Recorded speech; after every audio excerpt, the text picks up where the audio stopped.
first thing. I think in the past, the salaries of football players wasn't as high, so they looked at the jobs with the railways, with the banks, but also, like for example, banks offer very, very limited number of jobs to athletes nowadays, right? So that's another problem.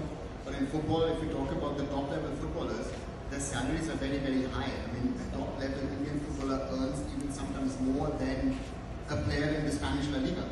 We're talking about the country which has just won the Euros. You know, the smaller teams in La Liga, they earn less than our top players who are playing at East Bengal or at Mohammedan or even at BFC. You know, I could take Sunil as an example. When Sunil went to the US or went to Sporting Lisbon, it was nowhere near to what he now earns or what Gopin Singh Sandhu earned in Norway when he was playing in Norway, and now what he earns at BFC. So these are the realities, and football has become for these players a 24-hour, 7-day a week, 365-day job. It's their job. It's a difficult one because India, in regard to leagues and clubs, has gone more of an American way, right? I'm not saying it because Divyanshu is sitting here, but JSW is a very positive example because they started Bangalore FC before even the ISL came around, right? I think they were lucky at the time in 2013 when they came on board. They directly won the league. There was a special connect with the fans. The West Coast Blues were created. And it shows to you that these kind of models can be created, but the question is also from a fan perspective, how much of time are you willing to commit? In Germany, I see fans who build their lives around their clubs.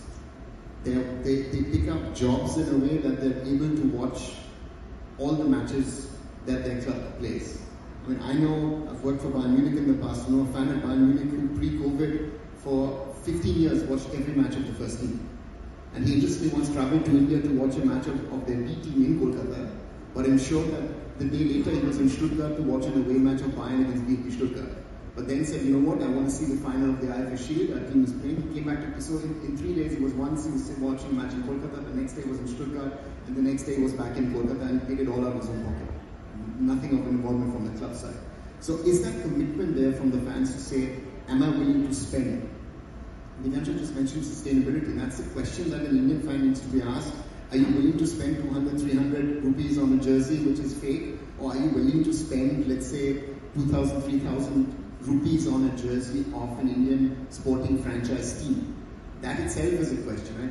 That's a financial commitment. Are you willing to pay higher prices for tickets to watch your teams play?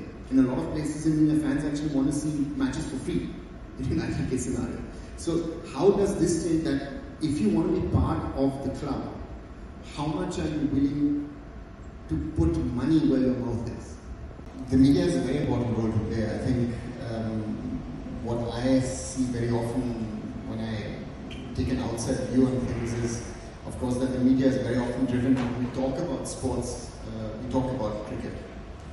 And of course, you have other sports who get coverage, like for example football, or kabaddi or hockey, or Olympic sports get it when the Olympics are around the corner.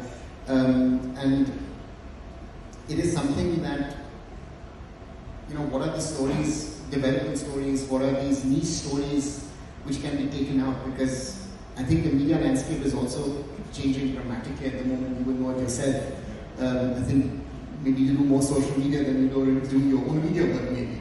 And that's something is, what is that kind of, how do you reach that so-called, you know, Instagram reel generation? You know, how do you get to them that information, those interesting stories, where they show an interest in a sport which might be not their first preference, but they might be willing to watch it, to give it sort of viewing time. Because I think that's the challenge at the moment for any sport in India outside of cricket, is that cricket seems to be the start and end of it. Every other sport is sort of struggling for media space. Because again, if you say 90% you said is what you're generating out of cricket, well, that means that all other sports are 10%. And we're talking about big sports in an Indian context. So that is the thing where you challenge. And from an international perspective is that if I take Germany again as an example, is yes, football out there is also 75-80% of sport. But again, in Germany, for example, handball is a massive sport, ice hockey is a massive sport, basketball has been a huge success. Germany won the World Cup last year. The biggest club in basketball in Germany is Bayern Munich. I mean, they beat just Real Madrid or Paris Saint-Germain, they beat in basketball. So in Europe, for example, some of the biggest clubs are not just pure football clubs, but there are multi-sporting entities. I remember I went to Barcelona and watched, for example, a sport called roller hockey in a stadium of 12, in the Olympic Stadium, which was built for 1992, where I watched roller hockey with 12,000 people, right? And you wouldn't think that. So therefore, that is an interesting aspect of, yes, maybe having a cricket franchise, but then trying to venture out in other sports.